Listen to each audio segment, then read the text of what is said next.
네, 반갑습니다. 오늘은 완전주의와 강압에 대해서 말씀드리겠습니다. 완전주의와 강압이라는 것은 우리가 어릴 때부터 굉장히 많이 들었던 단어고 익숙한 단어이죠. 그러나 문제는 알면서도 고쳐지지 않는다는 것입니다. 더 문제는 알면서도 그것이 잘못이고 죄악이라는 것을 모른다는 사실이죠.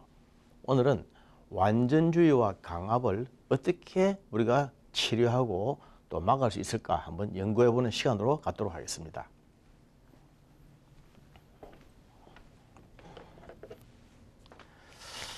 제가 강의를 하거나 또는 간증을 할 때마다 항상 이렇게 단어에 많이 신경을 씁니다. 예를 들어서 우리 크리스찬으로서 많이 쓸 수 있는 용어들이 있죠. 구속. 이것은 구원해 주는 걸 말할 때는 액센트가 뒤에 들어가야 되지 않습니까? 구속. 그런데 이것을 보통 많은 사람들이 구속이라고 합니다. 구속이라고 해서 액센트를 앞에 넣어버리면 전혀 다른 뜻이 됩니다. 한글은 이게 말로서 하는 그런 언어이기 때문에 이 발음이 잘못되면 전혀 다른 뜻이 되거든요. 저는 이렇게 발음하지 않도록 대단히 조심을 합니다. 제가 경상도 사나이이기 때문에 억양이나 또 이런 것들이 조금 경상도식이긴 하지만 그러나 단어만큼은 아주 정확하게 발음하려고 애를 쓰는데 그럼에도 불구하고 잘 안 될 때가 물론 있죠. 그런데 문제는 제 자신이 이렇게 하려고 애를 쓰는 것은 좋지만은 너무 그러다 보니까 다른 사람들이 그렇게 하는 것이 굉장히 눈에 많이 들어오고 거슬린다는 것이죠. 특히 우리 크리스찬들이 많이 실수하고 있는 부분이 있지 않습니까? 제물. 제사를 바쳐 드릴 때에 쓰이는 물건, 그게 제물인데, 이거 역시 마찬가지로 액센트가 뒤에 와야 되죠. 제물인데, 이것을 제물로 발음해 버리면 이것이 제물이 되지 않습니까? 돈이 되지 않습니까? 이런 식의 발음들, 이것들이 참 우리를 거슬리게 하죠. 또 가르치다. 이렇게 칠판에서 무엇을 쓰고 가르치는 것이라 하는데 보통 가르치다 이렇게 말하는 사람들이 있습니다. 이건 사투리거든요. 가르치다 이렇게 하면 안 되고 가르치다와 가르치다, 가리키다 이 혼돈도를 하고 있습니다. 가리키다는 말은 손가락으로 무엇을 가리키는 것을 말하고 가르치는 것을 남에게 지식을 가르치는 것을 말하는데 이것과 이것의 짬뽕으로 가르치다 이거 잘못된 용어를 쓰고 있는 거죠.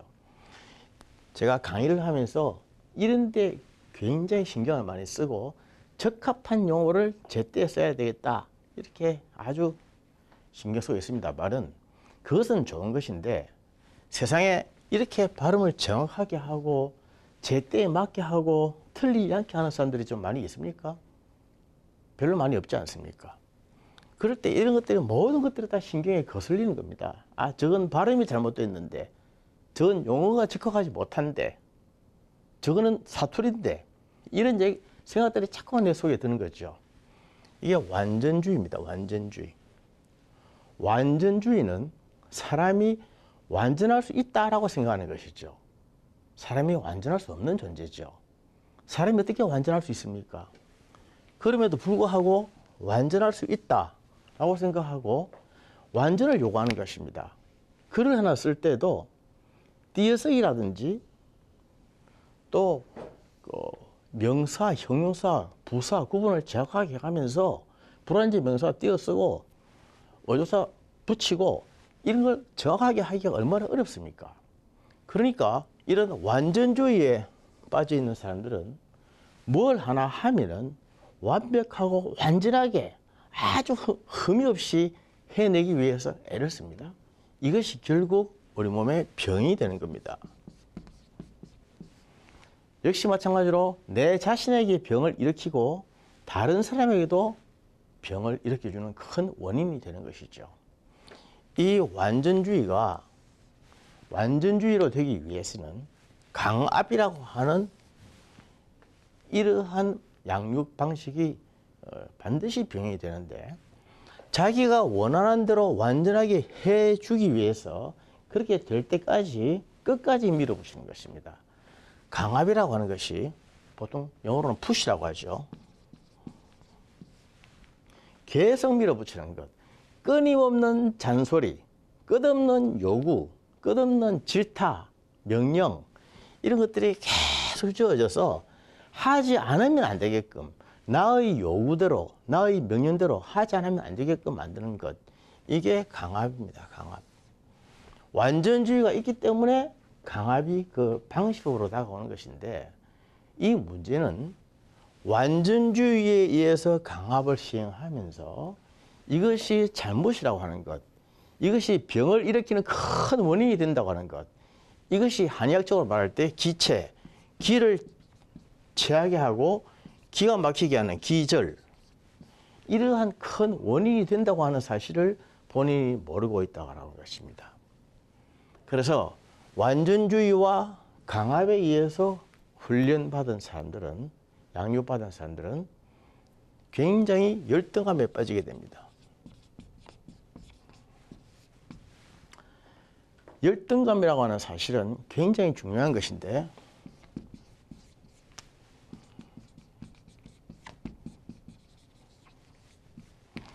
열등감에는 절대적인 열등감과 상대적인 열등감이 있지 않습니까? 절대적으로 열등감 위치에 있는 사람이 느끼는 열등감이 있고 열등하지 않은데 다른 사람과 비교해 봤을 때에 느낄 수밖에 없는 열등감. 그 상대적인 열등감은 모든 사람들에게 다 있죠. 죽을 때까지 사람들이 남과 비교하면 다 열등의식에 빠집니다. 그래서 마귀의 전법은 모든 사람들을 열등감에 빠지게 하는 것이죠. 열등감에 빠지면 이 열등감에서 헤어나기 위해서 완전주의를 추구하게 되고 완전주의를 추구하다 보니까 강압을 하게 됩니다. 그러다 보니까 정신적으로 문제가 오게 돼가지고 굉장히 기가 차고 기가 끊어지고 기가 막히는, 기막히는 증상, 이런 증상이 생기게 되는 것이죠. 특히 크리스찬들이라고 할 때 크리스찬들은 영적으로 바르게 살려고 하는 사람들 아닙니까? 하나님과의 관계에서 죄 없이 깨끗하게 살려고 하는 사람들인데 사람이 깨끗하게 살 수가 있습니까? 사람이 죄 없이 한시라도 살 수가 있습니까? 그럼에도 불구하고 그러한 것을 어릴 때부터 굉장히 강하게 푸시하고 요구하는 것입니다. 그렇게 하지 않으면 안 된다고 하는 must, should 이런 식으로 우리가 요구를 받아오면 그게 바로 강압인데 이래 강압에 걸리면 결국 이것이 정신질환을 일으키게 됩니다. 왜냐하면 그 강압에 의해서 그 강압한 그대로 행동할 수 있는 사람이 별로 없기 때문이죠. 사람이 강압을 받으면 세 가지 반응이 일어납니다. 첫째 하나는 수능이죠. 나이가 어리거나 또는 아주 착한 아이들은 부모의 강압이 있으면 예 하고 그대로 수능을 합니다. 겉으로 보기에는 참 착하게 보이고 고분고분 말을 잘 듣는 것처럼 보이고 아무런 문제가 없어 보이죠. 그러나 이러한 애들은, 이렇게 큰 애들은 나중에 자라서 강압이 없으면 if not, 강압이 없으면 아무것도 못합니다. 스스로 뭘 하나 알아서 하라 그러면 못합니다. 누가 지시해주고 명령해 줄 때까지 기다리고 그렇게 해서 일을 해야만 안정감을 느끼는 것이죠. 얼마나 기가 찬 노릇입니까? 또 다른 하나의 형태는 불순종. 순응한 것과 반대말이에요. 불순종이죠. 불순종은 반항으로 나타나는데 소극적인 반항이 있고 적극적인 반항이 있습니다. 소극적인 반항은 예 할게요. 네 그러겠습니다. 이렇게 말해놓고 자꾸 우물쭈물 지연시키는 것. 끝없이 지연하는 것. 밥 먹으러 오너라. 예 갈게요. 숙제해라. 예 할게요. 끝까지 미루는 것. 이게 바로 소극적인 반항입니다. 적극적인 반항은 아예 대놓고 안 하는 거죠. 대놓고 반대를 하는 것입니다. 못하겠다고 나자빠지는 거죠. 이것이 적극적인 반항입니다. 완전주의에 의한 강압. 강압의 결과는 순응으로 나타나든지 또는 소극적, 적극적 반항으로 나타나든지 그렇게 됩니다. 그렇게 되면 어떻게 되느냐 하면 결국 이것이 정신적인 장애를 일으키게 되는 거죠. 우리나라 사람들이 특히 교육열이 높지 않습니까? 좋은 대학에 가라, 좋은 학과를 가라, 또는 또 영적으로 훌륭한 사람이 되라. 이렇게 굉장히 완전하게 자식들에게 요구를 하는 것은 부모의 얼마나 간절하고 애달픈 그런 바람이겠습니까? 그러나 실제로 사람이 그렇게 할 수는 없거든요. 최선을 다할 뿐이지만 좋은 결과를 얻지 못할 수도 있습니다.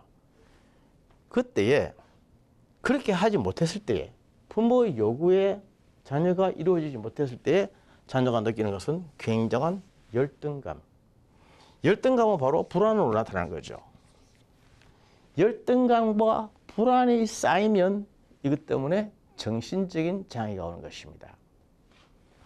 우리가 의학에서 신체 증상이라고 하는 것이 있습니다. Psychosomatic Syndrome. 정신적으로 불안하거나 긴장하면 몸으로 나타나는 것이죠. 몸으로 나타나는 것, 몸이 아파지는 것, 이걸 신체 증상이라고 합니다. 한방에서는 기절, 기체, 기색, 기가 막히는 증상이다. 그렇게 해서 실제로 막 이렇게 푸시를 해서 이렇게 수능을 하거나 소극적, 적극적으로 반항을 하는 사람들은 액팅만 그렇게 나타나는 것이 아니라 몸이 실제로 아파집니다. 몸이 아파져서 막 머리가 아프고 소화가 안 되고 잠을 못 자고 밥을 못 먹고, 한창 성장기에 있는 아이들은 키가 안 크고 살이 안 찌고, 이런 여러 가지 성장 장애들이 굉장히 많이 오게 되는 거죠. 이것들이 사실은 이런 많은 원인들이 이런 완전주의와 강압의 그 원인이 있습니다. 뿐만 아니라 이런 완전주의와 강압은 그대로 유전이 됩니다. 유전.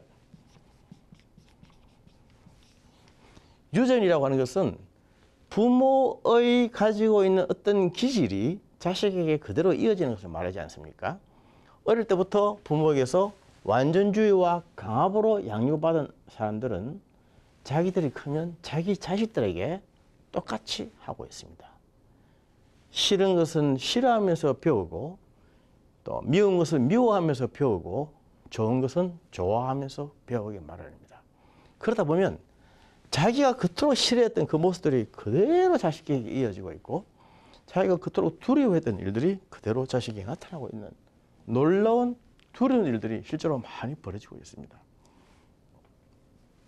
이런 완전주의와 강압이 엄연한 죄악이고 잘못된 생활 태도임에도 불구하고 사람들은 그걸 모른다고 하는 것입니다. 제가 이 자리에서 몇 번 얘기하지만 사람이 건강하게 잘 살기 위해서는 생활 습관과 생활 환경이 80%라고 그랬죠.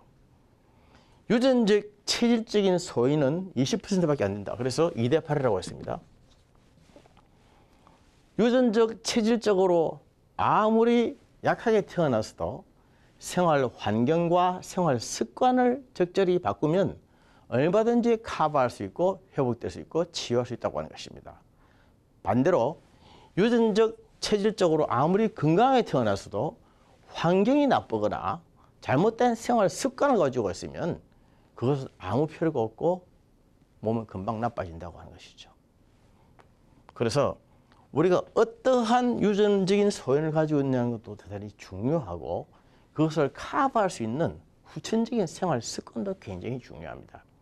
혹시 나에게 있는 부모에게서 받은 잘못된 어떤 완전주의와 강압의 어떤 기질이 있었든지 없었든지 한번 돌아봐야 됩니다.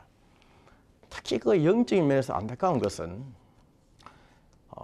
오늘날 현대 크리스찬들에게 실제적인 문제인데 영적으로 다듬어지고 홀리한 거룩하고 성결한 부모 밑에서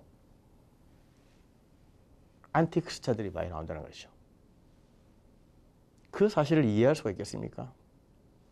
부모는 성결하고 성실하고 부모는 하나님 앞에 바로 서고 발부둥치는 경건한 부모인데 불구하고 그 자식이 하나님을 배반하고 예수를 믿지 않는 그런 일들이 우리 주위에 얼마나 많이 있습니까? 왜 그럴까요? 그게 바로 적극적 반항이 아닐까 싶습니다. 영적으로 완전하라고 매일 하나님의 말씀으로 먹이고 영적인 행위와 또 하나님의 말씀으로 매일 적극적으로 다가가면서 그렇게 하지 않으면 안 된다고 계속 강압을 하다 보면은 이런 아이들이 커서 반항을 하게 되는데 적극적인 반항을 하게 되면 그 하나님을 떠나게 되고 신앙을 떠나게 되고 교회를 떠나게 되는 것입니다.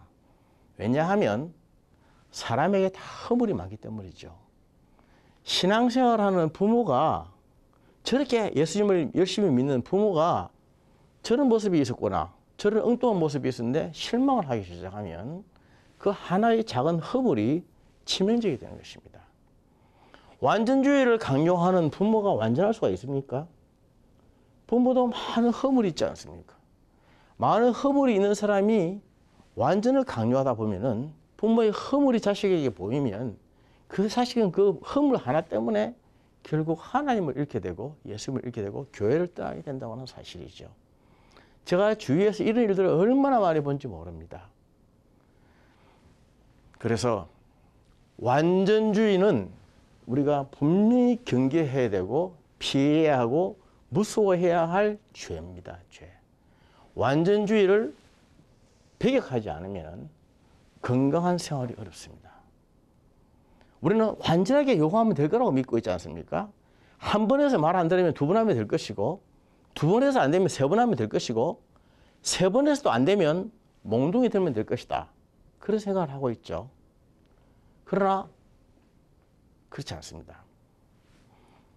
심리학에서 잔소리라고 하는 용어가 있는데 잔소리는 똑같은 말을 세 번 이상 하는 것입니다. 똑같은 말을 세 번 이상. 두 번까지는 괜찮아요. 세 번부터는 잔소리입니다. 그 말의 내용이 진실이냐 거짓이냐 떠나서 그냥 똑같은 말을 세 번 이상 하면 무조건 다 잔소리입니다. 그래서 아무리 같은 말이라도 잔소리를 하지 맙시다. 예수님이 십자가 순환을 앞두고 갈보리산 그 십자가 순환을 앞두고 겟세마네 동산에 올라가셔서 기도하실 때에 가장 사랑하던 그 세 사람의 제자들, 이너서클의 제자 베드로와 야고보, 요한 세 사람을 데리고 가셨습니다. 돌 던질 만한 거리에서 너희는 나를 위하여 기도하라 하고 가셨죠. 그런데 와서 보니까 자고 있었고 두 번째 와서 보니까 또 자고 있었고 그래서 세 번째는 또 자고 있는 모습을 보시면서 됐다, 자라. 이제는 됐다, 가자. 그렇게 하셨습니다. 예수님께서도 똑같은 말씀을 세 번 이상 하지는 않으셨습니다. 성경을 자세히 보면 예수님도 잔소리하지 않으셨다는 거죠.